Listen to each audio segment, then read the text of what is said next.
All right, here we go, Alex. Here we go. You ready? Uh-huh. Here we go. Here it comes. Oh, about halfway there. Oh, okay, there it is. Gaming's in session.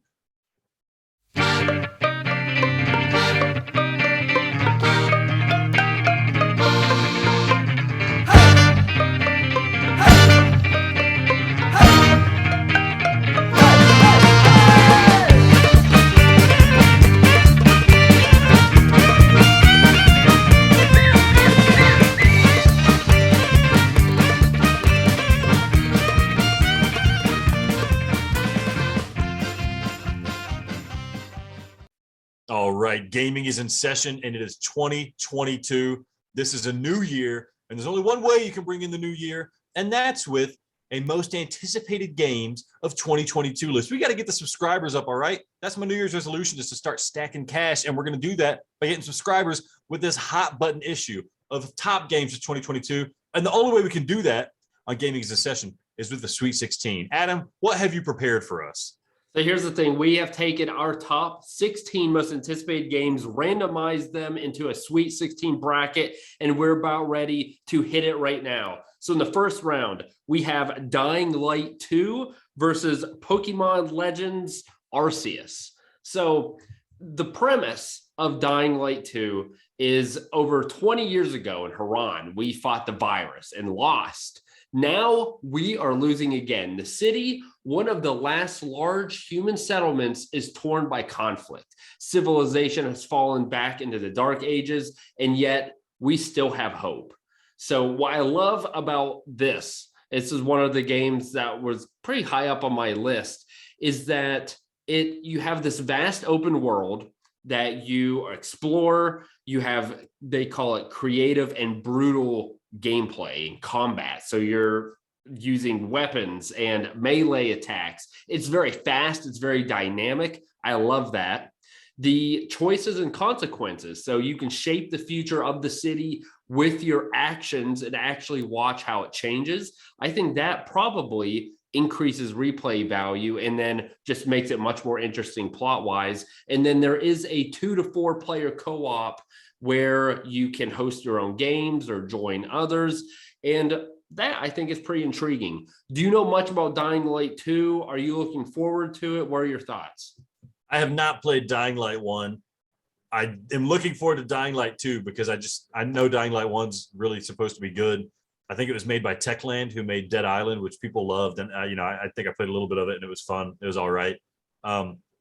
The free running, it's got free running in it, a free running first person, like action zombie type game. That just sounds like a blast. And especially compared to Pokemon, that sounds like the winner for me here, Adam. Adam, did you ever play Dying Light 1? I think it was free on PlayStation Plus, which I know is the only way you're going to play any of these games. I did not, but one thing, Dying Light 2 was actually one of my PS5 titles. Back in the day, I made a video like the ones I'm most looking forward to, and that was on it. I know it's not in virtual reality, but it looks like a game that would be just like in VR, like game of the year potential. It looks incredible.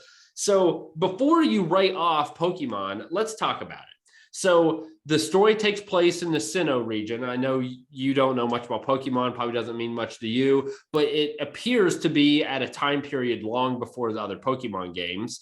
So the reason this game is very intriguing is it's open world. It's the first Pokemon game that's open world. And to catch the Pokemon, you have to study their behaviors, sneak up on them, throw the Pokeballs, or do what's necessary to disarm them so you can catch them. Obviously, you can battle the wild Pokemon and trainers and their ally Pokemon.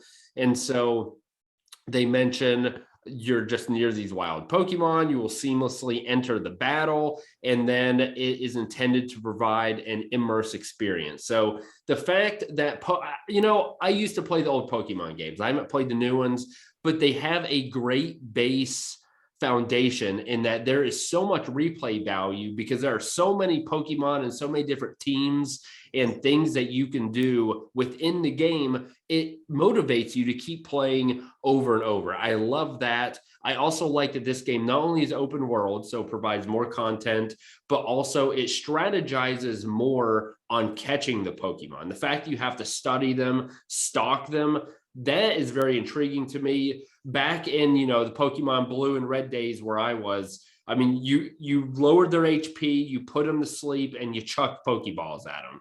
That's how every battle was done, somewhat mundane. This is a lot more intriguing. So the question is, and this does come out January 28th. So is there enough to make you even consider Pokemon advancing? So this for me, as somebody who never played Pokemon, didn't really care for it. As Pokemon progressed, it got less and less likely that I was going to play them because it just seemed like too many Pokemon. Knowing that this is like a prequel, I guess it's way before all the other ones. That makes me feel like I can kind of get down on like a ground floor ish thing. The open world aspect sounds good, but I have a feeling that the basic gameplay end to end is going to be just as boring as the original Pokemon. I do like the idea of kind of like that Pokemon Snap thing, like figure out how you can get the Pokemon to do something so that you can capture them. But I will be honest with you, I could not see myself enjoying more than 30 minutes of this game, whereas Dying Light sounds like a game I could finish and complete. If I had to put a pre-order down on one, it would be Dying Light, man. Certainly not Pokemon. It's also funny because you haven't finished the game since 2017. I know. Our second matchup, God of War Ragnarok and Starfield. So I'm going to have you tell me a bit about Starfield because I am very unfamiliar with this game. Yeah, everybody's unfamiliar with Starfield. All we know about Starfield is that Bethesda's making it, which, all right, big flag to everybody. It's going to be an Xbox, maybe PC exclusive. But this is a game that they've been working on for years and years and years, and we're still not seeing anything, although they gave us a release date of November 11th, 2022. But the only thing I really need to know about it is that it's Bethesda, with all the money in the world, making a game that reminds me of Mass Effect, and it's going to have the gameplay of something like Fallout and Skyrim, which, while isn't that revolutionary anymore, it's still enjoyable, and it's still a way I can enjoy playing kind of an open-ended RPG. The little bit you see in the trailers and screenshots does me well. You see a gun, you see some space exploration. That sounds really exciting. And I'm not one for high fantasy, so Skyrim's story doesn't do too much for me, but for some reason, the same basic story, but in space, just gets me going. So that's what I'm all about on Starfield there.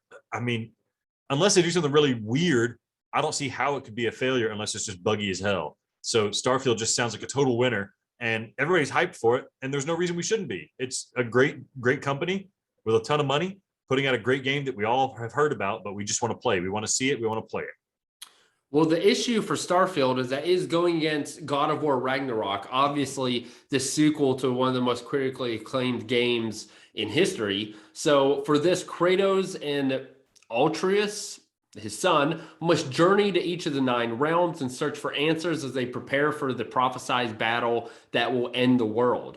So this allows you to venture deep, not only into the realms, but they're searching for answers about the forces preparing for war, while also exploring the stunning mythical landscapes, gathering allies, and learning more about them as a family and their place, I guess, in the universe and the realms. So this, I played the God of War on PSP. I played a bit of it on the PlayStation. The things God of War has going for it, one, obviously, AAA title, tons of fans. It has a really strong foundation for the series already moving forward. The graphics look incredible. I think this has the potential to utilize the PS5 tech that I think really could put it over the edge. And then it does look like fun, intriguing gameplay. What do you think about God of War?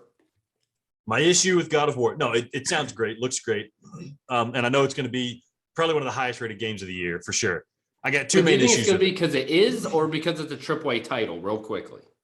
I think it's because it is going to be a great game. Like, not just because it's a AAA title, that's a known development studio doing something they know how to do, and it's something that everybody wants to see more of. But my two main beefs with it, especially compared to Starfield, is there's a lot of been there, done that.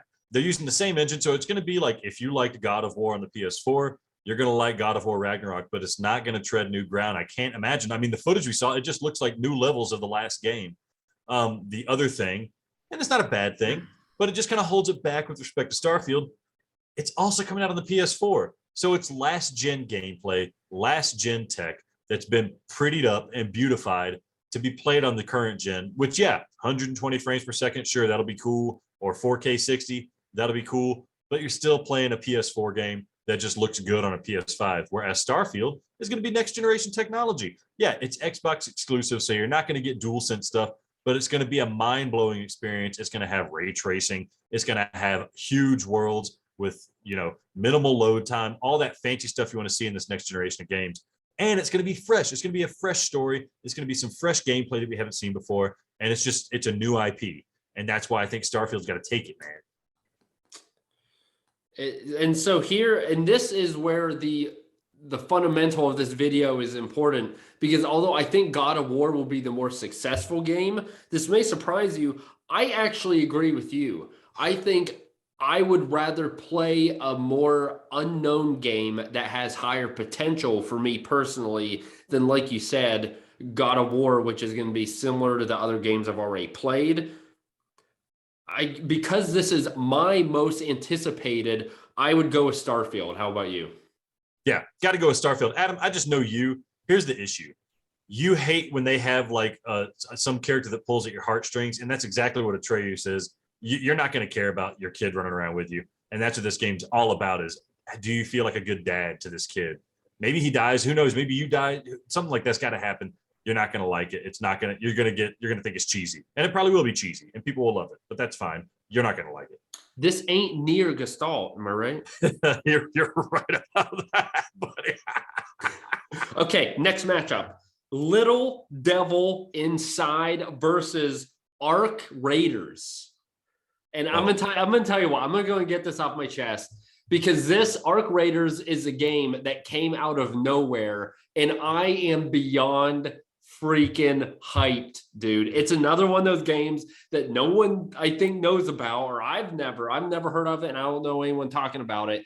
It is a co-op shooter with retro futuristic sci-fi aesthetic that shows promise, coming out here in 2022. So it's the first game from Embark Studios, which when it's the first game coming from a studio, maybe that could be somewhat worrisome, but it is founded by former Battlefield developer. And again, free to play, third-person sci-fi shooter in which players fight to repel a mechanized alien invasion. It will launch on PlayStation 5, Windows, Xbox One, and Series X.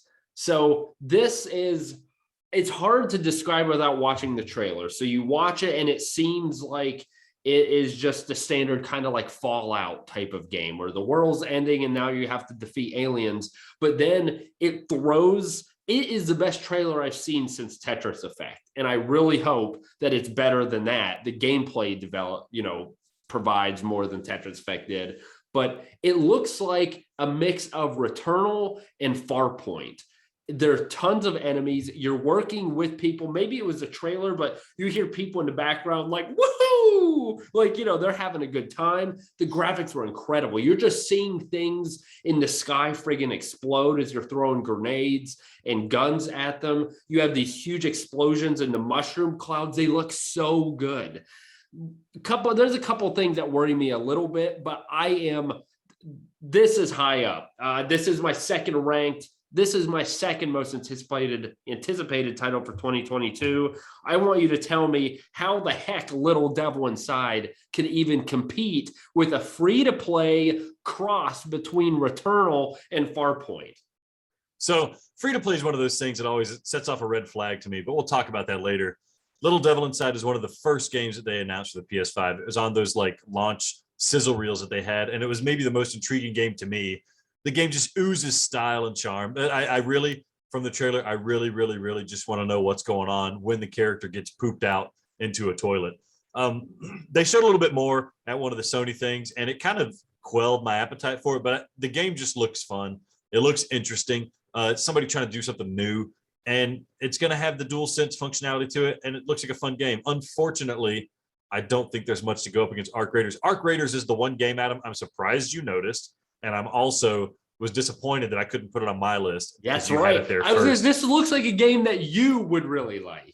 The thing about Arc Raiders, and we obviously this is my pick for between this and Little Devil Inside. I love you, Little Devil Inside, but Arc Raiders is I gotta play this game. I don't know what it is about it watching it. It looks like a mix of what's that Earth Defense Force where you're fighting these giant enemies, mixed with something like you said, Fallout, and then it's got this cool like retro futuristic aesthetic. I love that. Yeah, and it looks beautiful. And the big thing is, I know I'm going to get to play it because it's free, so that means you're going to play it too. So there we go. It's got to be Arc Raiders. Yeah, I have got more to say about it. This might win the whole thing, folks, but we'll see.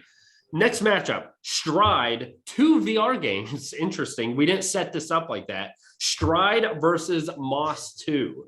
And so Stride was one of my picks, and there's a lot to say about Stride. So it is a high-octane parkour adventure in virtual reality. Fight for your life as you hurl through the canopy of futuristic metropolis. Step inside the shoes of a master free runner as you vault, swing, roll, and shoot your way through the intense, action-packed adventure. Will you survive?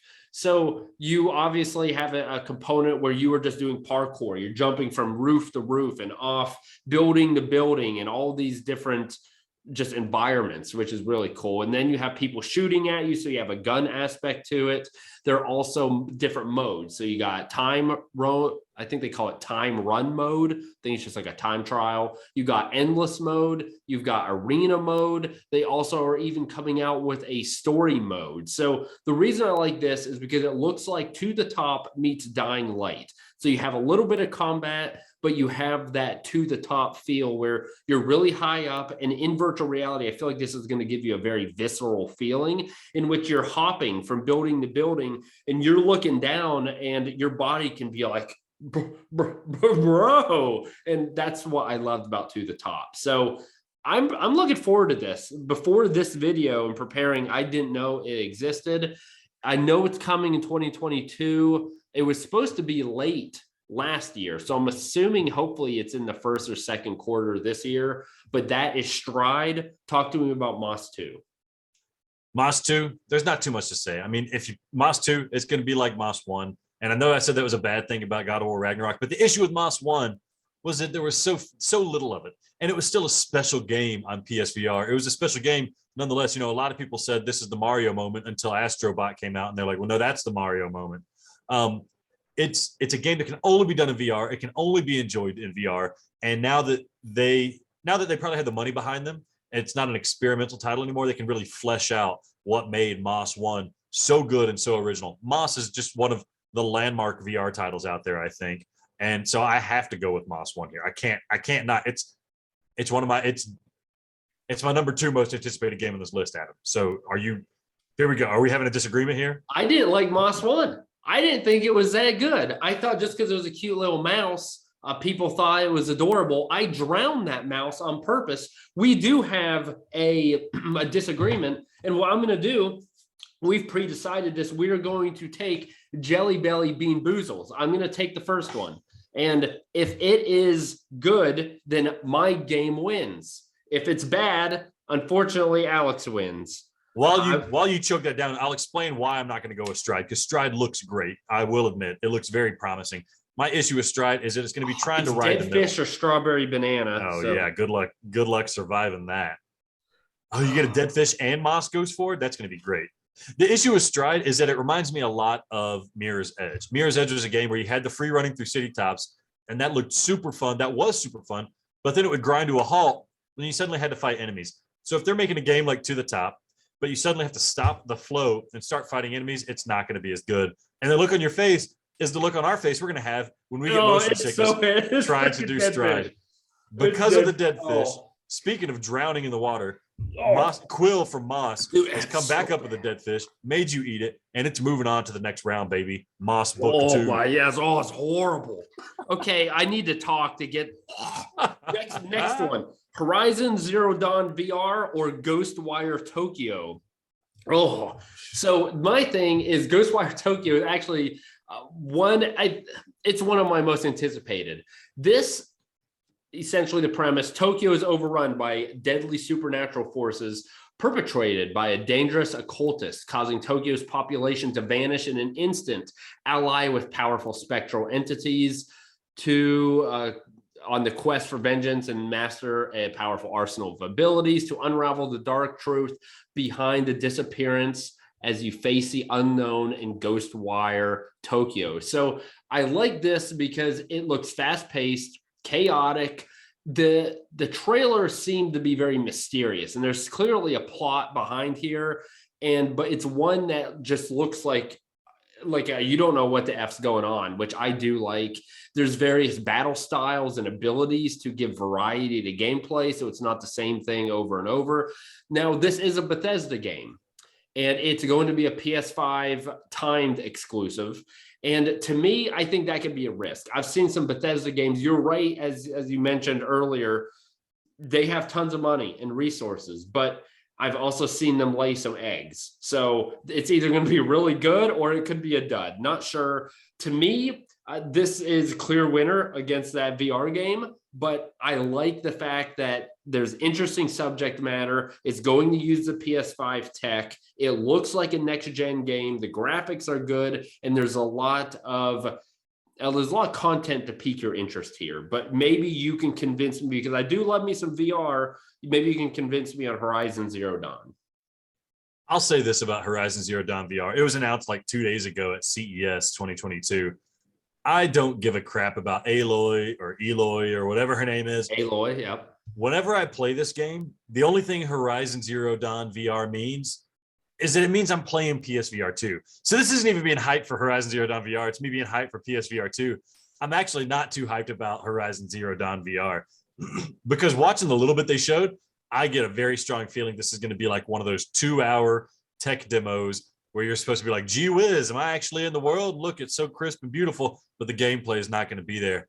I would be more interested if it was Horizon Zero, like if it was a Horizon game in third person, still in VR, like Astrobot type situation. That would be really exciting. I have a feeling that they're not going to go that route. It's Guerrilla Games. They make good stuff. And it's Fire Sprite Studio, who made Persistence, which is excellent. So there's a lot that could go right with it, but I really get the feeling this is going to be like a pack-in PSVR game that like might be free or cheap, and it might just not be like the next level VR game that we're really hoping it's going to be in terms of gameplay. Having said all that, I kind of hype myself up for it more. Ghostwire Tokyo has some pros and cons to it. The pros, when it was first announced, it looked incredible. They had that woman who was like one of the lead developers on it. She was super pumped about it. So I was like, oh, this is great. Bethesda with a passion project with notable developers. This is going to be a winner. And then like right after they announced it, she bounced. She pieced out of the studio, left to go work on some other game. And that made me really curious about it. Then they showed the trailer and it gave me strong Breakdown vibes, which is kind of a lesser known Xbox title. All first person, looks awesome. And this game looks like that. So with that, I think I got to go with Ghostwire Tokyo. As much as it pains me to say, if I could have put PSVR 2 on the list, I would have. And that's what this is supposed to do. Ghostwire Tokyo, though, from game to game, looks like I'm going to enjoy it more than Horizon Zero Dawn VR, the jungle dinosaur experience. That's right. Okay, next matchup. And these are two you have to combat yourself. Elden Ring versus Cyberpunk 2077. Cyberpunk 2077 is almost like a gag list here.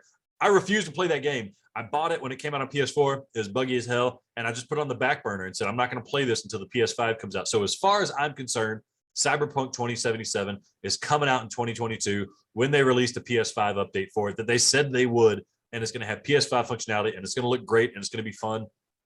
But we already know the limitations of the game. We already know the limitations of the open world and the story, and that stuff can't get patched in. And then you have Elden Ring. Elden Ring, a true... Talk about Elden Ring next match, because it's clear Cyberpunk isn't going to win, right? Yeah. I mean, unless you think Cyberpunk's going to be... I mean, you'd pick that, but no, it's Elden Ring. No, it's not. So we got Dead Space versus Tiny Tina's Wonderland. What is this? I don't know either of these games. It sounds like a joke.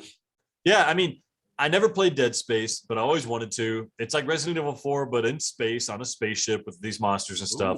But now I have a chance to fix that. This is kind of like a remake or a reboot or reimagining, something along those lines. Everybody's been wanting it, and they're finally going to do it again. And I hear there might be a new romance angle in the game. So, I'm excited to see that play out. If you thought Ellie getting some chick pregnant in Last of Us 2 was wild, wait till you see what Isaac does to these aliens on this spaceship. Dead Space is getting me torqued up, man. I'm pumped. And then moving on to Tiny Tina's Wonderland. basically, I'm really hoping this is an expansion of Borderlands 3. I'm hoping this is Borderlands 3, but with different and better gameplay and maybe like a better engine and then better graphics and then better writing. I just hope it's not Borderlands 3 ultimately. So yeah, I want to play Tiny Tina's Wonderland. It looks good, but it's Borderlands 3, which is kind of frustrating. And Gearbox has all their mess they got to sort out. So I think out of the two, I got to go with Dead Space. Adam, do you have any weight to throw around here? I mean, the thing is, just based on what you've said, Dead Space seems like the clear winner. That sounds like it could be pretty cool. I'm on board with a spaceship. Yeah, I like that. Tiny Tina's, not only does it sound stupid, but I don't want any part of that. So our last matchup for the first round is Horizon Forbidden Dawn or West. F me. Horizon Zero Dawn Forbidden West. And then, yes, Bug Smacks DLC. Yes, that was mine, Alex. Okay, so here for Horizon, explore distant lands, fight bigger and more awe-inspiring machines, and encounter astonishing new tribes as you return to the far future post-apocalyptic world of Horizon. The land is dying. Vicious storms and an unstoppable blight ravage the scattered remnants of humanity, while fearsome new machines prowl their borders. Life on Earth is hurtling towards another extinction, and no one knows why. So the thing about this is I feel like it's a pretty low risk bet. The first one was a big time game. This has been hyped up since the beginning, before even PS5 was released. They have put a ton of money, a ton of time, ton of resources. We've already seen like 20 minutes of gameplay. It looks like a more strategic, better looking version of the first game. I feel like it's going to be very apparent if you are going to like this game or not. So if you like the first game, you're going to love this. If you didn't, you're probably not going to like it. So I think it's a low risk bet. I think there's a lot that could go right for it. It's a AAA title. I'm sure it's probably going to be a Game of the Year candidate. Now, this just rips my heart out because I love Bug Smacks. The Isle of Big Smacks is the DLC.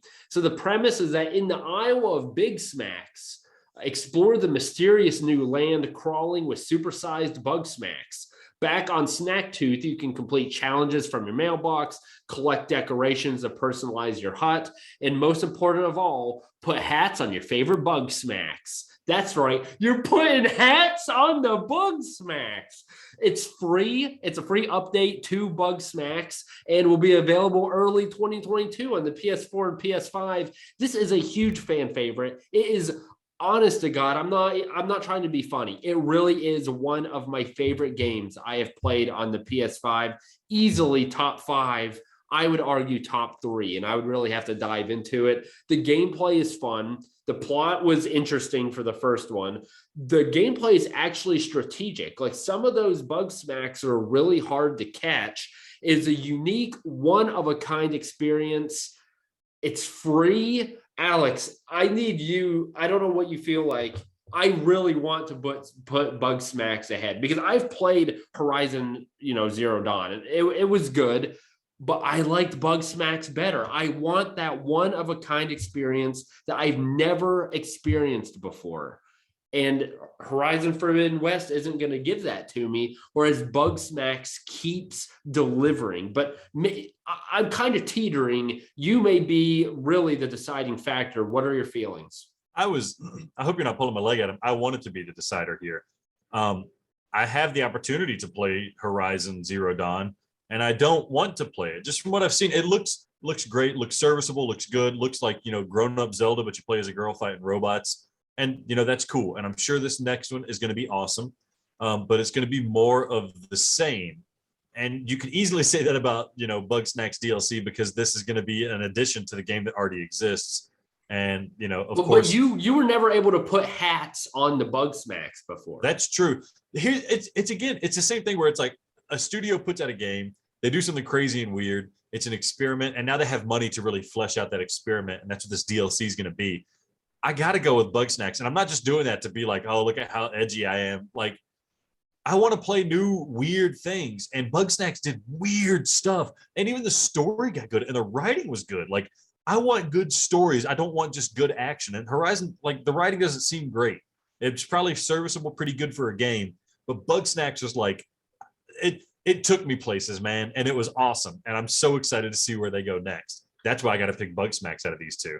And maybe my deciding factor on this is when I played Horizon Zero Dawn, it was a good game. Undeniably, it was a good game. But I don't ever remember a moment where like I smiled and I had fun. Bugsmax all the time. Every freaking Bugsmax I caught when I figured out how to catch it, or someone made a snide, quirky remark, like I legitimately had fun. Okay, Bugs, I can't believe it. Yeah. And remember, this is our most anticipated, so you can't tell us that we're wrong. Bugsmax is moving on, baby. Yeah. I got more to say about Bugsmax, man. I'm getting hyped for it all. Yeah, I know, but we got the next round. Okay, next round. Round dose right now. Dying Light 2 and Starfield. So these will be a little quicker because we've already talked about the majority of them. So what I want to kind of cover here is what do I want to talk about? I think the reason this should win is because there is a lot of components to Dying Light 2. You have that vast open world. You got the fast dynamic gameplay. You have this brutal combat. You have the fact that your choices actually have consequences. So that increases replay value. And it's got co-op, which looks like it could be a ton of fun if they do it correctly. So I mean, I'm really hyped for this game. I think you're going to have a hard time convincing me that Starfield is better. I'm going to be honest. I think this is going to be a bean decider because it's just listing off the things of Dying Light 2. It sounds good and it sounds fun, but I'm not excited about it. It's like more, yeah, we're fighting zombies again. Cool. But it's not, you're just fighting zombies. It's how you're fighting them. It's how you're fighting them, but the atmosphere, man, and like you're not gonna get excited about the story of Dying Light 2. Like you're not coming to that for that. And I'm looking for a holistic experience. I'm looking for something that I want to like, years down the road and be like, remember how fun that was? And Dying Light 2 feels like a game that I'm gonna enjoy for the 20 hours I play it, and then I'm gonna forget about it. And then maybe Dying Light 3 comes out and I'm gonna be excited about that. But it's gonna be like a one and done, and I'm happy to move on. Whereas Starfield just strikes me as something where, if they make a book of it, I might want to get the book because I want to be in that world. I don't want to be in the Dying Light world. No matter how fun it is, I don't want to be a part of that. I will want to be a part of Starfield. I want to know those characters. I want to read the logs. I want to visit planets. I want to text my friends and say, oh my goodness, have you seen this? And it sounds like we're going to have to decide this with a bean, Adam. Starfield was my number 3. What was Dying Light for you? Dying Light was my number 5. Okay, so yeah, you got to eat a bean. I'm sorry, Adam. Oh, no. I ate the bean last time. You're eating the bean. Oh, no. That's how we're doing it, baby. Okay. Toasted marshmallow or stink bug? That's this one, right? And so remember, yeah, if it's good, your game wins. If it's bad, my game wins. Toasted marshmallow, is that the one with the brown dots on it? Yes. Yeah. Oh, my goodness. Okay, here we go. Down the hatch. Starfield, do me right, baby. I think either way, both these games are going to be very good. I just personally think Dying Light has the potential to be a lot more fun. Toasted marshmallow, baby. Are you kidding me? I'm not kidding you. This stuff is Bob delicious. Saget. It is as delicious as my victory over you 2 times I hate over. you. You suck. But this one I'm going to win clearly because the next round we got Ark Raiders versus Moss 2. Okay, so I've already talked a lot about how excited I was about Ark Raiders. I really love the world that they're putting you in. I love the style. It's a stylish looking game. And no other trailer that I've watched grabbed my attention more than this. It was a wonderful, wonderful trailer. So I love the premise. I love the co-op feature because I was playing Tetris the other day and I was like, I wish I could talk to these people. Like it was all about, Tetris Effect is being connected, but I'm playing with them, but I can't talk to them. I want to talk to these people. And if you're playing a game where you're competing, it's a little more intimidating to talk to them. But if you're on a team fighting this AI huge monster, it looks like the machines in Forbidden West. Like it just looks so cool. And there's so much variety and landscapes and monsters and ways to attack. And I really think that not only are the graphics stunning, which I mentioned before, but if they use the PS5 tech with the haptic feedback and the adaptive triggers, honestly, I am dead serious. It looks like it has the potential to be Game of the Year. I know it won't because it's not a AAA title. It's not one everyone knows. but I am hyped for this game. You are going to have to do something ungodly to convince me that it is not going to win over Moss 2. I feel like a hypocrite because everything I've said that I liked about games that has put my games over your games and whatnot, I'm kind of throwing out the window here. I mean, Moss 2 is going to be a special experience, I'm sure, but it's going to be more of the same for real. And Moss 2, just by virtue of the game, it's going to be limited in some of the things it can do. Whereas Arc Raiders just seems to have so much potential. If there, okay, I guess I'll put it this way: if there's one thing that I like more than being told a good story, it's having a really good emergent story pop out of it, where things aren't scripted. This, nobody's gonna have the same experience, but cool stuff happens that just pops out because of how the game works, and that's what Arc Raiders looks like it's gonna have. Throw in the next, the really engaging gameplay. Moss is fun and it's engaging in its own way, but not with gameplay. The gameplay of Arc Raiders looks really engaging and really, really special. I got to go with Arc Raiders. And I'm sorry to say that to Moss. Moss was my number 2, but I really just think Arc Raiders is 5 years down the road. I'm going to remember Arc Raiders. I put my money up that I'm going to remember Arc Raiders and be like, I like that. I want that. Yeah, I'm pumped. Okay, next one. We got Ghostwire Tokyo and Elden Ring. So I know we're going to go head to head on this. So with Ghostwire Tokyo, along with everything I've already said, you can experience the stunningly rendered rain-soaked Tokyo with PlayStation's 5 next-gen ray tracing technology and 3D audio.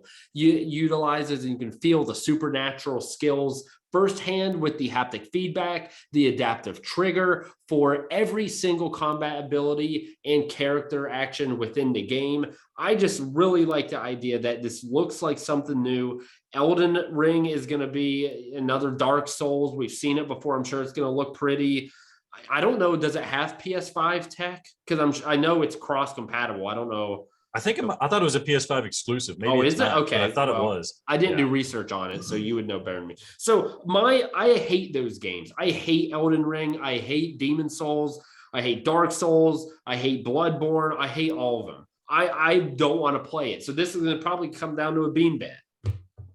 I mean, the real thing about Elden Ring is, it's true next gen. It's not a remake. So Demon Souls for PS5 was brilliant, but it was still constrained by the fact that it was a PS3 game that looked good, and they remade it so it felt new, but it was still just the design of that prior generation. This is their chance to really open up that Soulsborne gameplay that we all love and we all cherish. We want to see more of, and it's more open world than the other ones were, so that's exciting. We all want to see. It's Miyazaki, and it's being written. The lore of the game, which is always an important component of this stuff, is being designed and written by George R.R. Martin of Game of Thrones fame. So whether you like the show or not, especially how it ended, George R.R. Martin knows how to make something intriguing and get you going. But the real thing I want to know is, in Elden Ring, who's the person getting married that gets to use the old ring? I don't know. That's why this is my most anticipated title. I want to see who gets married. Adam, it's got to be Elden Ring. That's my number 1. So you need to eat a bean to tell me if Elden Ring goes on. Yep. Here we go. Okay, it's buttered popcorn or rotten egg. Son of a gun. This is the best because you're eating bad beans and losing, and I'm eating good beans and winning. This is the best. This will ruin your night.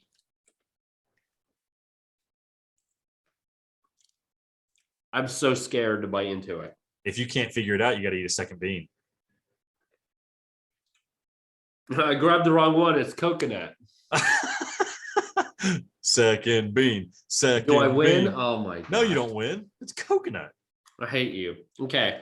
I do. Bean. Second bean. Buttered popcorn. Don't do that to me. Elden Ring goes down like that? Yes. Oh my God. Sorry, baby, Elden Ring. What did it lose to? I didn't even hear what stupid game it was losing to.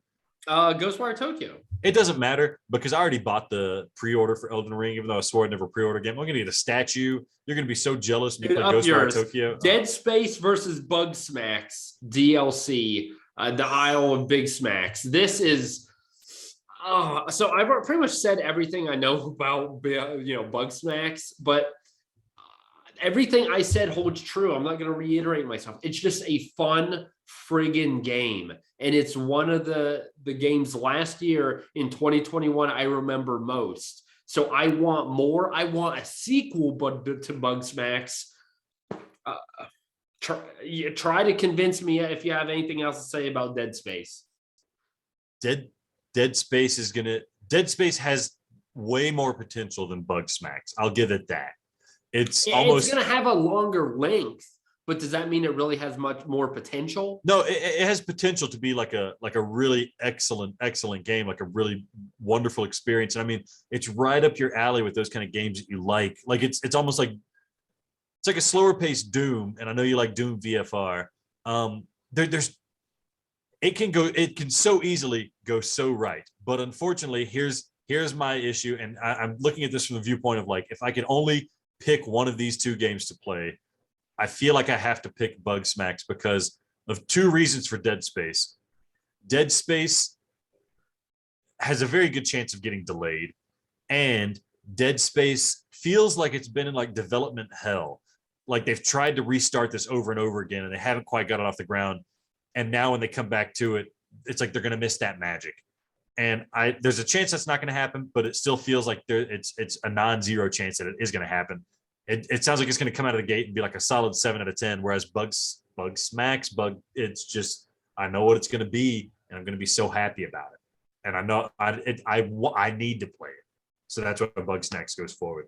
Yes, we have our final four. It is Starfield versus Arc Raiders and Ghostwire Tokyo versus Bugsnax. Note that you only have one in here. 3 of my games got in. So Starfield versus Arc Raiders. I want you to put forth an argument for Starfield.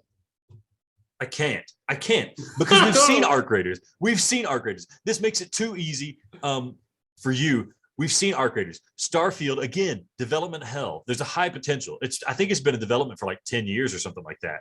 And, maybe they scrapped it and started from scratch, and that's what this new iteration is that we've seen. But they announced it a long time ago, and it doesn't bode well when they start developing a game on one generation. They got to kick it to the next generation. Then they got to kick it to the next generation again. Everybody's going to be hyped for it. At the end of the day, Skyrim, to me, was good, but not great. And I don't think that the sci-fi aesthetics is going to put it over the top. Arc Raiders feels like it's free to play, which means that they might be trying to monetize like aesthetics and stuff and going down the wrong path with that game, which could ruin it. But I want to play Arc Raiders more. Yeah, I think the things it has going for it, we've already talked about the style. We've already talked about how good the gameplay looks. I like the fact that it is, cross-play. It's on Xbox, it's on PlayStation, it's on computer. So you are going to be able to easily find games. This is going to be a very viable game for a long time. And it just straight up looks like it is going to be fun. Like, remember when we played, I know I keep referencing Farpoint, and it's a VR title. Many people may have not played it, but it was fun hunting down bugs in Farpoint. This looks like the same thing, but you're going, the one thing I don't know is if it's going to have the next gen PS5 tech. I think it will. I think it's a next gen game. Let me double check. I mean, it's next gen, but with it being on Xbox and PC, are they going to really focus enough on the PS5 aspect of it to incorporate that? I mean, if so, that would be incredible. So I do think this has more potential. The best thing I can tell you to do if you're watching, go watch the trailer. It will change your mind immediately if you are on the edge. It is so good. Arc Raiders moves to the final championship round. On the opposite side, Ghostwire Tokyo versus Bugsnax, the Isle of Big Smacks. And Alex, the same, like, I really have a hard time putting down a game that is fun. Like, I have a hard time, although Ghostwire Tokyo is going to be the more quote unquote impressive title. It's going to have better graphics. It's going to probably have a more mysterious and potentially more immersive plot. There's more going for it, but Bugsnax is just fun. So it's really hard to put a game over something that is fun. And the thing I'm hoping for is that this DLC will be just as, if not more successful than the actual game. And then that's going to lead to a Bugsnax 2, an actual sequel. And that's why I'm hopeful for it. What are your thoughts?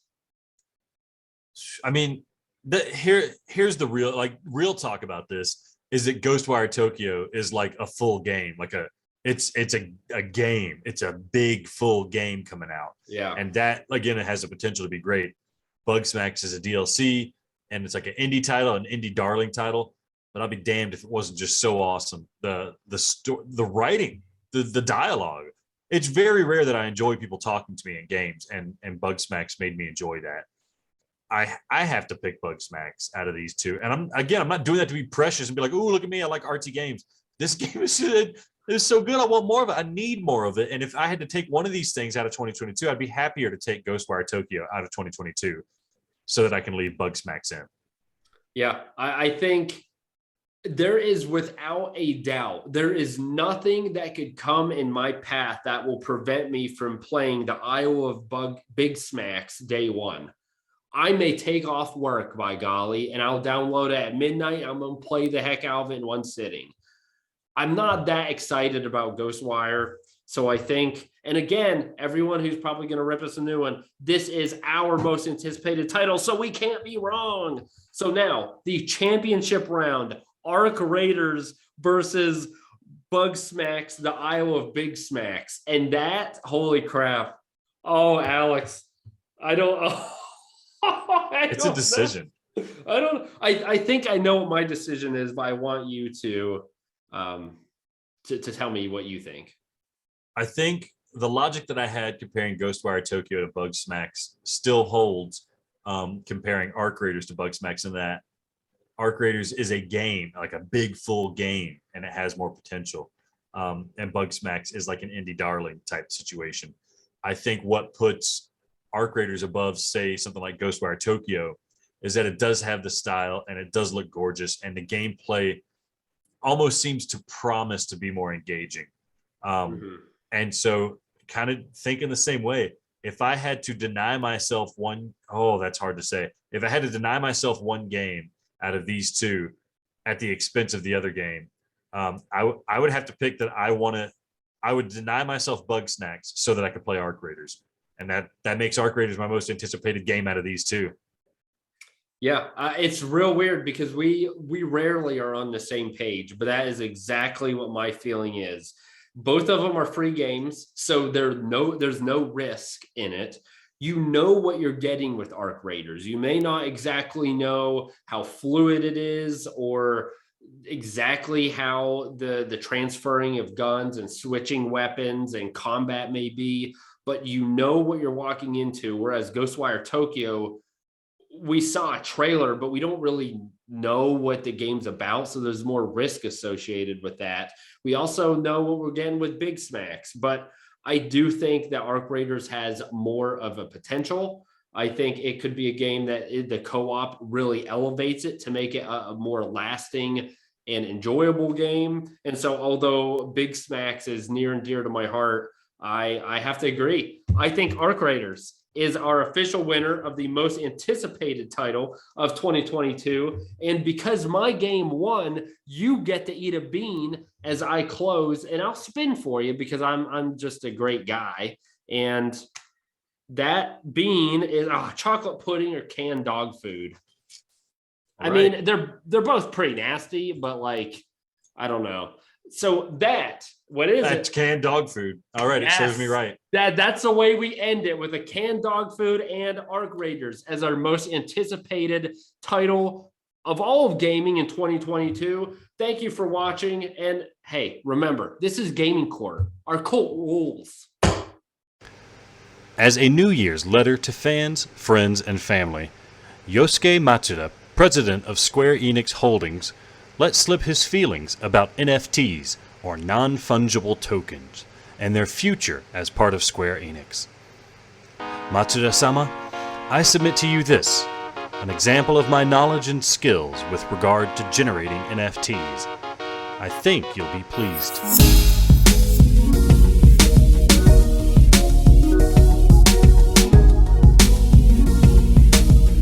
Here, I will show you how an expert generates NFTs, and I hope you can see how valuable NFTs are and how valuable I will be to your company. When starting with generating an NFT, it is best to find a picture you like. In this case, I've downloaded an image of Cloud from Final Fantasy VII off of the PlayStation Store. Next, you open your image creation tool of choice. Mine is Microsoft Paint, as I find it has simplicity and elegance. Monet didn't have Adobe, and neither do I. As you can see, you can begin to mimic the outlines of the image you choose. Artistic liberty is expected, but make sure you hold on to the faithfulness of any image you're hoping to ultimately tokenize. The term non-fungible means that it's fresh. It's like buying a fresh loaf of bread with no mold or fungus on it yet. You'll notice I deviate slightly from the original image. These small deviations aren't imperfections, but are rather the elements that allow the owner of this NFT to feel the uniquity of their product. Your ability to discern the careful differences between the original image and the NFT will be the means by which you prove ownership of the NFT. They really thought of everything with these. Attention to detail is important. Here, we're sure to include all 5 fingers on Cloud's sword. I once read a Dragon Ball manga where Akira Toriyama gave Piccolo too many fingers. We shan't be making that mistake here. Needless to say, Toriyama's Piccolo would not survive the blockchain.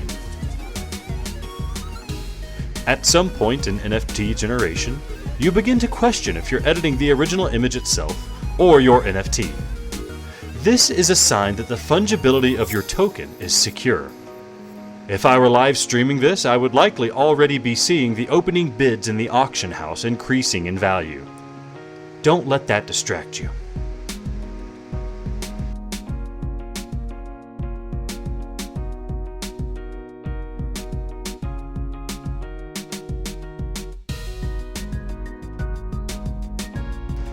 A couple of remaining elements are important to an NFT. Here, I add the token cigarette to my NFT avatar.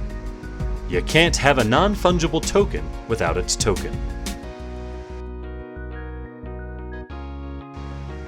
Lastly, you want to save your image. To turn your final image into an NFT, you simply right-click, select Rename, and change the file extension to NFT. It will soon be a part of the blockchain. Unfortunately, NFTs are not supported on Mac computers or Linux at this time. Thank you for watching my introduction to the creation of NFTs. Thank you, Matsuda-sama, for the opportunity. I look forward to hearing from you and Square Enix, and our future looks bright.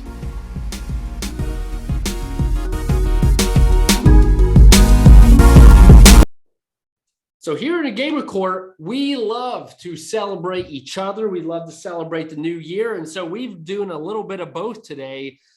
Christmas. Alex, you are a big part of my life. You are the thorn in my side. Thank you. And so we have gotten each other gifts. We went to Aliexpress and we bought each other some gifts. Some of yours haven't come in, but we're just going to open them so we get to see, viewers get to see how much we love each other and what types of stuff we like to get in. So I'm starting with a little package. I'm hoping none of these get us demonetized.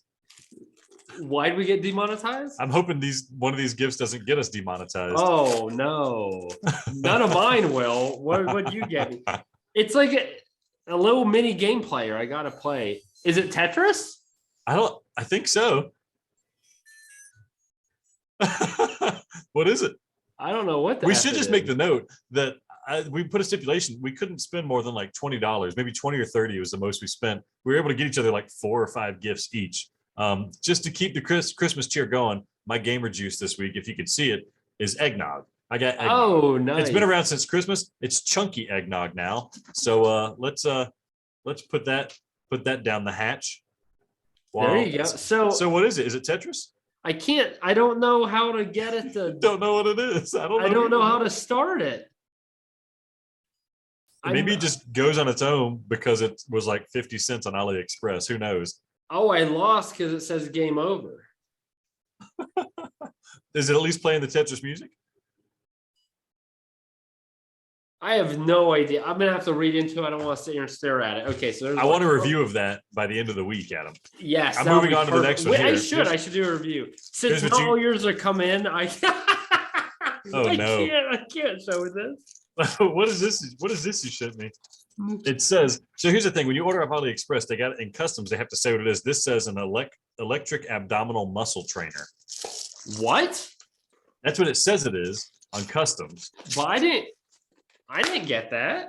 No, what? So what is this? What is? Oh, what? I'm so confused. That's one they said they didn't get there. Yeah. Arr. Hey, you're supposed to chomp it like a psycho. Oh yes, that jaw is getting. I know you're always, keeping your mouth wide open, so I figured you could use some strength there. Oh, Dude, you legit look like an enemy in a. the eggnog does not lurk in this. Dude, I can't show this.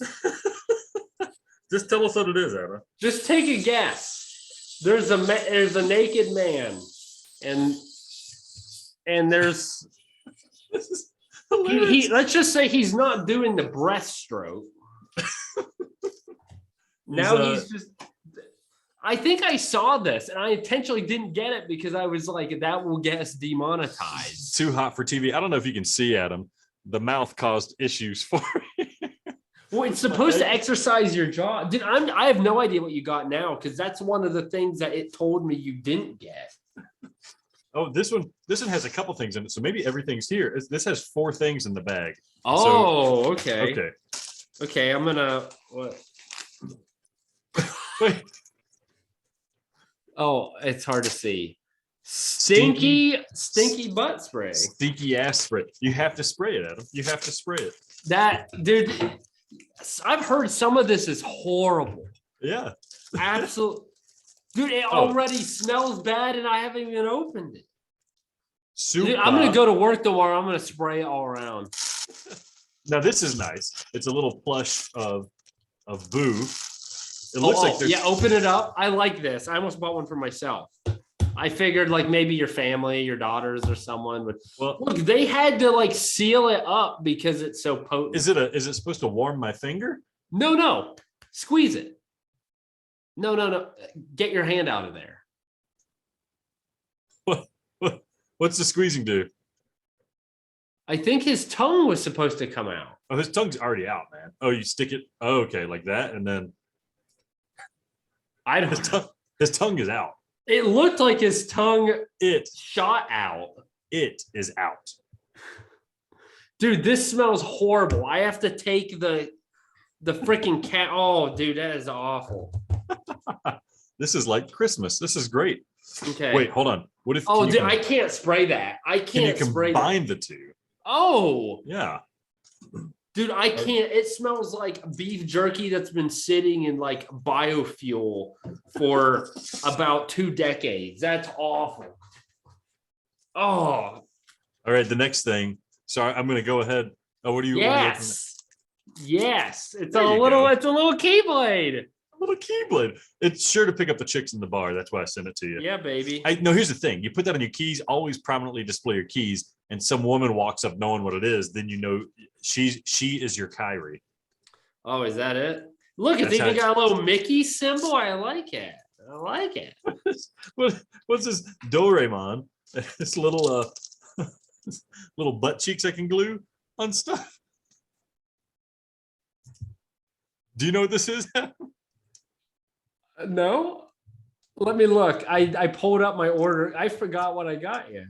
I know there was something with butt cheeks, but I don't remember what it was. Oh, it's little sticky butt cheeks that you can stick on things. Oh, it's a stress relief toy car bumper silicone phone stickers protection funny butt gift for a kid's adult. I'm putting it right on my computer right now. So my kid, it's got like 2 little holes in it. So I guess. For what? What do you stick your finger in it? No, don't do that, Alex. Don't do that. It's going. I mean, I could put it. You could put it like on your phone, so you could prop your phone up. I'm gonna put it on my computer, so there's a visible butt on my computer. I had a second one to decide what I'm gonna do with. Thank you, Adam. This is also. It feels great. Do they make a big one of these with 2B on it? I don't know. That's what I would. This is something that I can blow up. Or wait, no.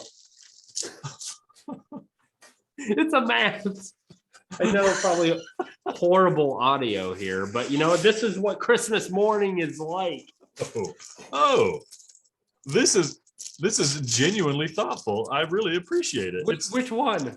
This is a little keychain of Krillin from Dragon Ball Z. How did you know, Adam? How did you know? Look at him. Wait. It's a USB. That's right. USB Krillin. Isn't that so cool? That's amazing. Look at that. Here's the thing you don't know, Adam, is for the past 2 weeks, I've been reading all the Dragon Ball mangas, and I read through all of them, and I've just been on a huge Krillin kick now, and this has solidified it. I can download them all onto here, and I can read them. This is amazing. All right. Dude, I knew you liked him, and I almost got Goku, but I was like, he's a Krillin guy.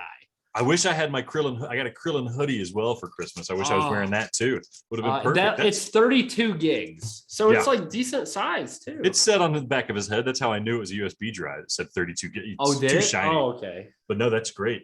Well, I was happy when I just thought it was a dude. But it's no, Krillin. it actually has some use. It's a USB dude. It's really good. It's cool. You know, it's pretty neat. How you doing? Dude, what is this? What's that mask of? It's just a fish head. That's incredible. How bad is the audio? It's a bit muffled, but it's not that bad. I mean, we're a video podcast now. I'm just gonna keep it on. Yeah, and here's the next thing. These are sexy elf It's ears. real hot though. Dude, I love this. I'm gonna wear this all the time. Let's see if I can get this. Look how stupid this looks. Can you see? No.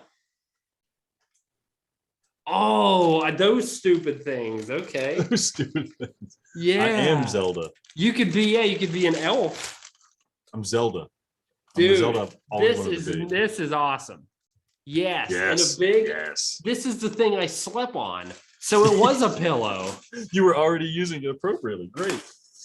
I love it. Oh, it's one of those like with the little beads in it. Oh yeah, I bet it's super soft.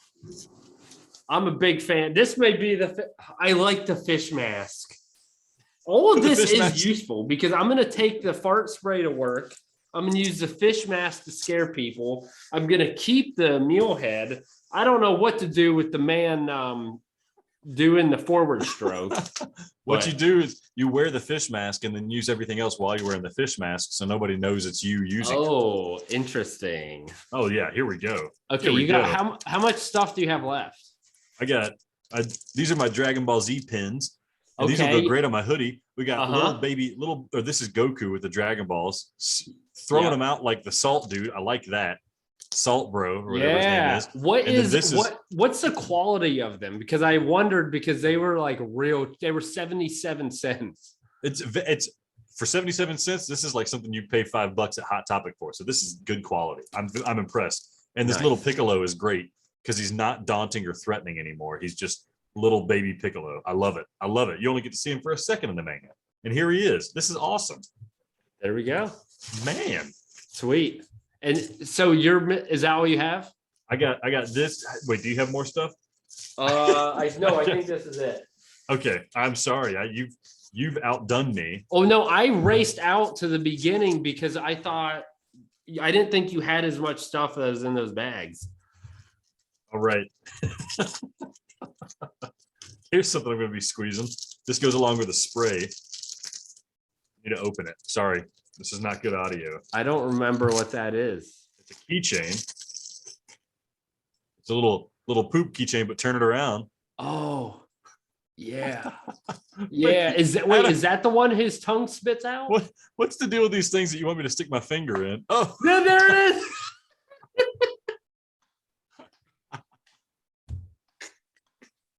I love it. I was like, oh, you'll like that. If not, here we go. You got to combine it. You got to combine it. Oh. That's good. Or I do like this and there you go.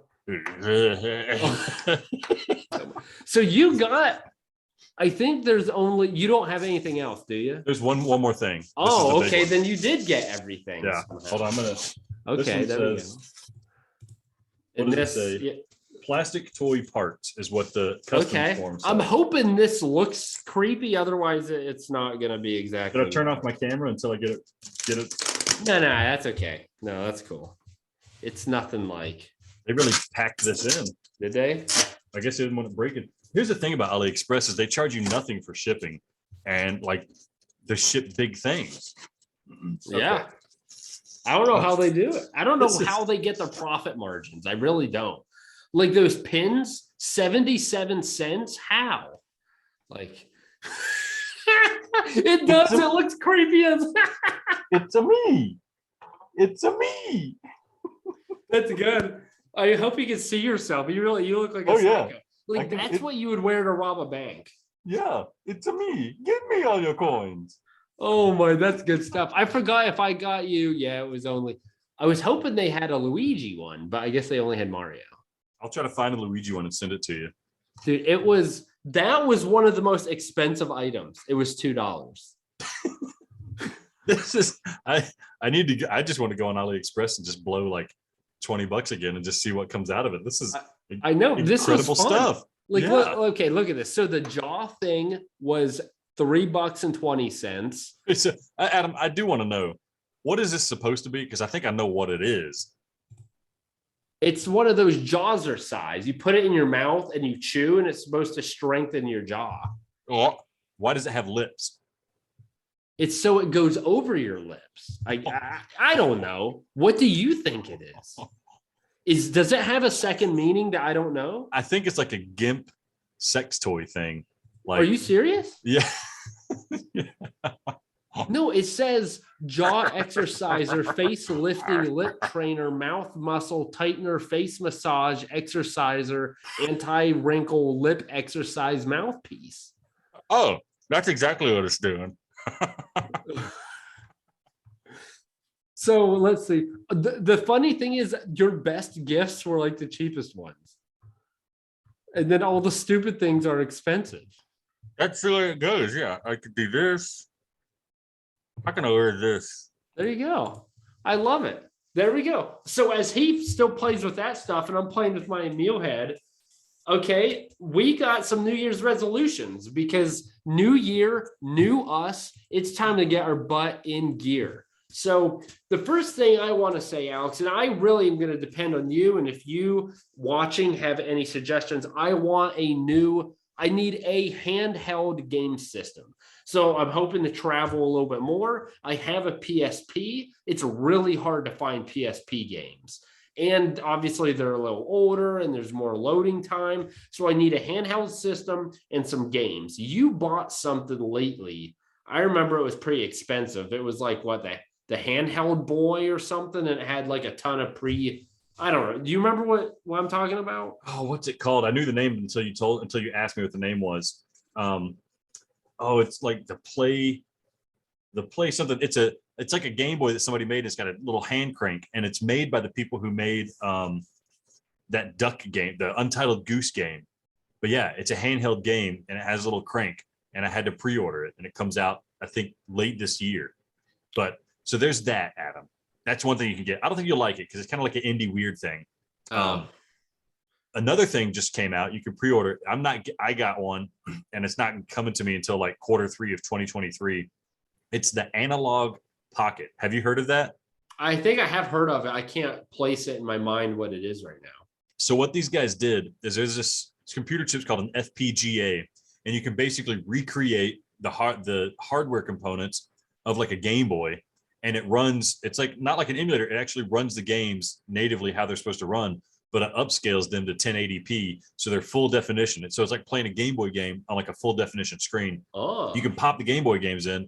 You can also pop in Neo Geo Pocket Color adapters, Game Gear adapters, and it looks like a nice little sleek Game Boy. It's amazing, but I think it was something crazy like $200 to get one. oof. Yeah, but it's basically any game you want to play handheld. It's up until like PlayStation era. It's good to play. So if you're willing to spend some money and you want the highest quality you can get, that would be what you get. Third option, and it's a bit bulky, but is the Steam Deck. Have you heard of that? I have. Yeah. So that's just a handheld PC. Like it's a good PC gaming console, but it's Steam. So you can get the games for cheap when they're on sale. Sometimes those games are like 99 cents.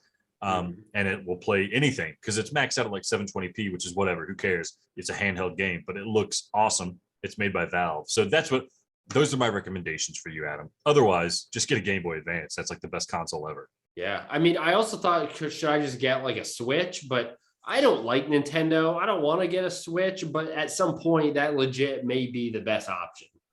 The thing about a Switch is that it used to be you can only play Nintendo games. Like the only good games on a Nintendo console is Nintendo. But now with the Switch, everybody's making games for Switch because it sold so much. So now it's not just Nintendo games, it's everything. So like all the Final Fantasy games are coming out on Switch. All the, the Pixel remasters and stuff like that are coming out on Switch. So I would say wait and see if there's going to be like a Switch 2 coming out or like a, Switch Pro. Other than that, I would say just get the Steam Deck because that's going to have more of the games that you like on it. Okay, fair enough. What is your resolution? My resolution is to play a Stadia game all the way to completion or play a PC game all the way to completion. I'm not good at finishing games, Adam. I don't know how. Well, how do you play a game all the way to completion? How do you keep the motivation to finish games? I like Ghost of Tsushima. I couldn't keep it going, man. I like Kena Bridge of Spirits. I couldn't keep my motivation up to keep playing it. What do you do? What makes you keep going, man? I don't understand how you don't. Once I start something, it nags at me. And not only do I have to complete it, I have to complete it like right then. So I have to be very cognizant when I start a game, like any Kingdom Hearts game. Once I start it, I have to like almost immediately finish it to where I spend too much of my time playing video games until it's done. And then I take a long break.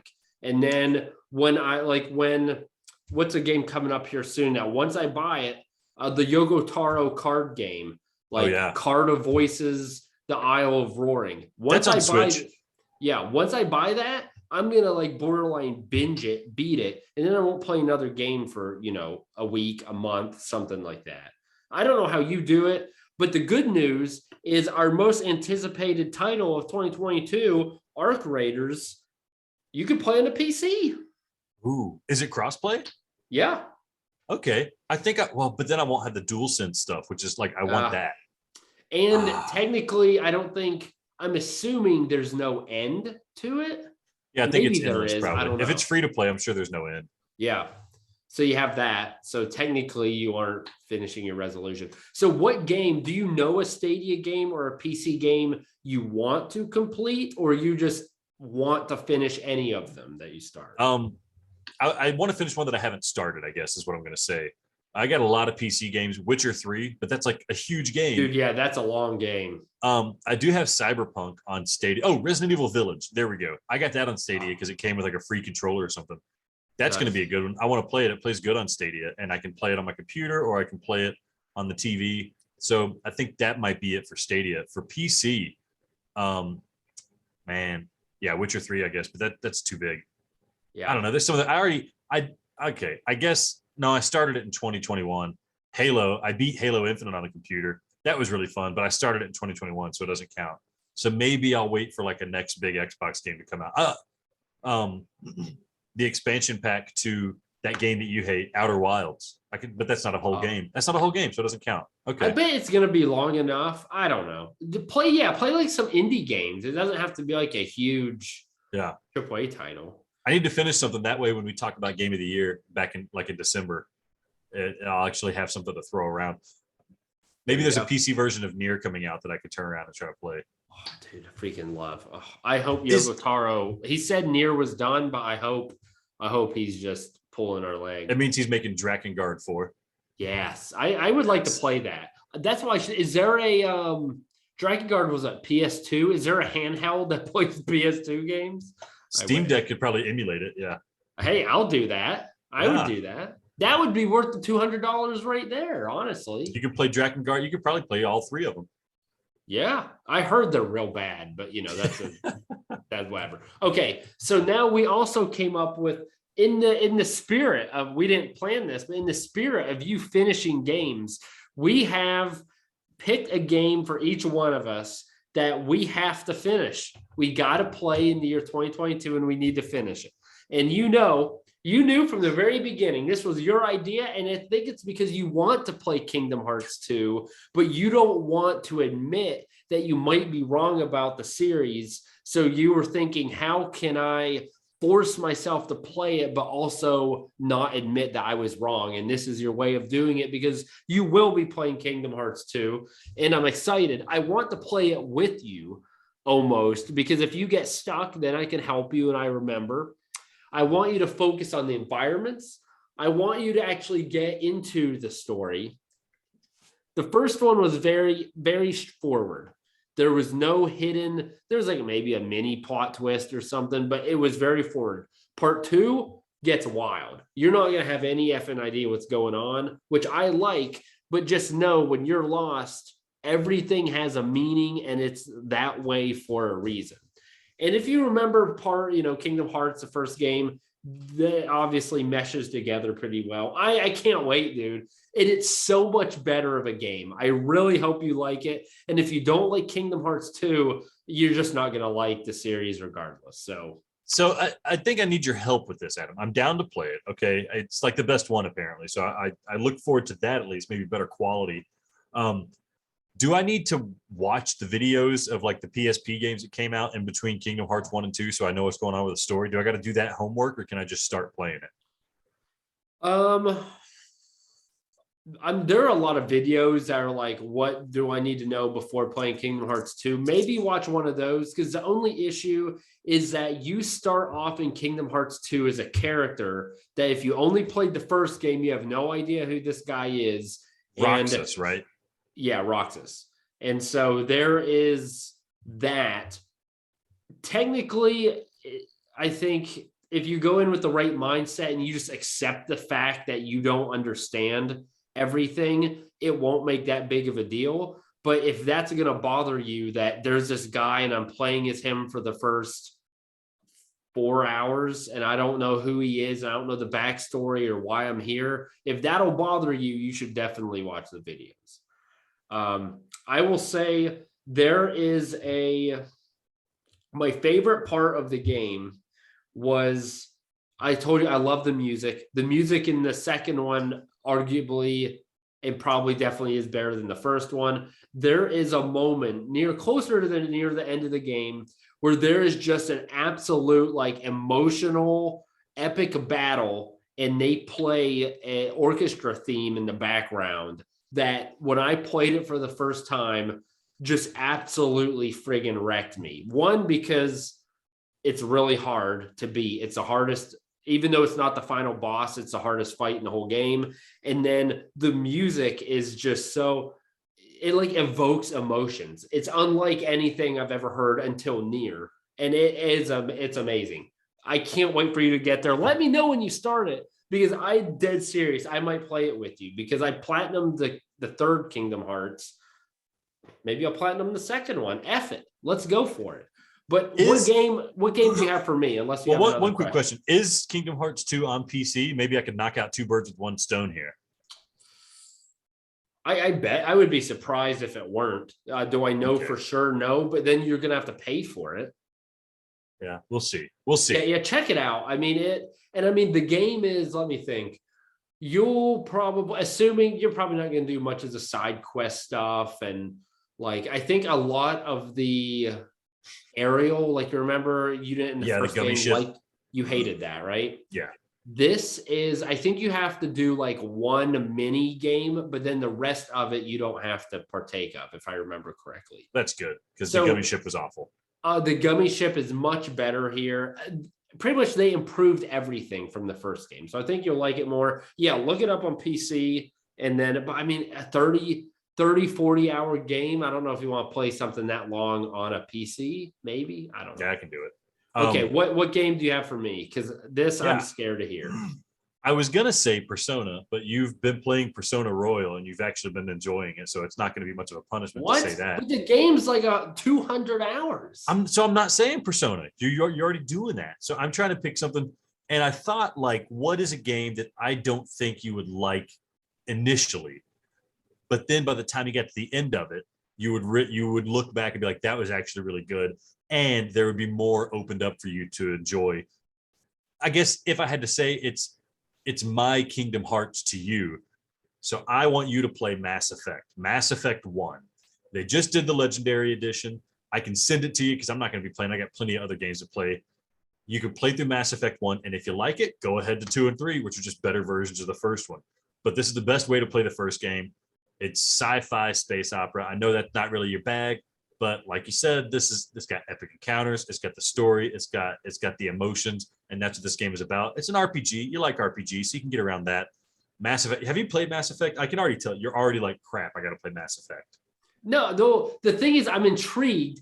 I think I'm very surprised that this is a game I think I could like, because of what you've mentioned, like you really like the plot, like you really like this game. Yeah. I mean, I guess I really like Kingdom Hearts, but you already dislike Kingdom Hearts. So my game, I think, was worse for you than this game is for me. You could have picked a way worse game. Had you picked Demon Souls, I would have just eaten the whole box of jelly beans because I wouldn't have made it.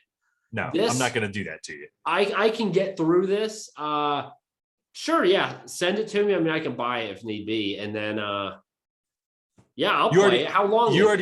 I think it depends on how much time you want to spend with it, but I think it's somewhere like 20 to 30 hours, something like that. So it's about like Kingdom Hearts. So it's a fair trade. And then we can come to the end and try to figure out who got the better end of the deal. We know. We everyone in the comments, everyone watching, they know. You won. You won. Congrats. But I know people love Mass Effect. I keep hearing people reference it all the time. And so I think that's a pretty good game. I'll play it. And right now I don't have anything really to play. I'm trying to play Persona in little chunks because it's so long. And this is a perfect game to fill that void. Mass Effect is going to fill my hole. Yeah. Fill your hole with Mass Effect, and it'll be a good capstone to the end of the year. But with that, Adam, thank you for the gifts. Thank you for the New Year's resolution and letting me complete my gaming library with Kingdom Hearts 2. I hope by the end of the year I don't hate you for it. But with that, I think we're good, and we will see you guys after the break. Adam, on the charge of 17 counts of hand-to-gland combat, Gamer Court finds you guilty. Court is adjourned.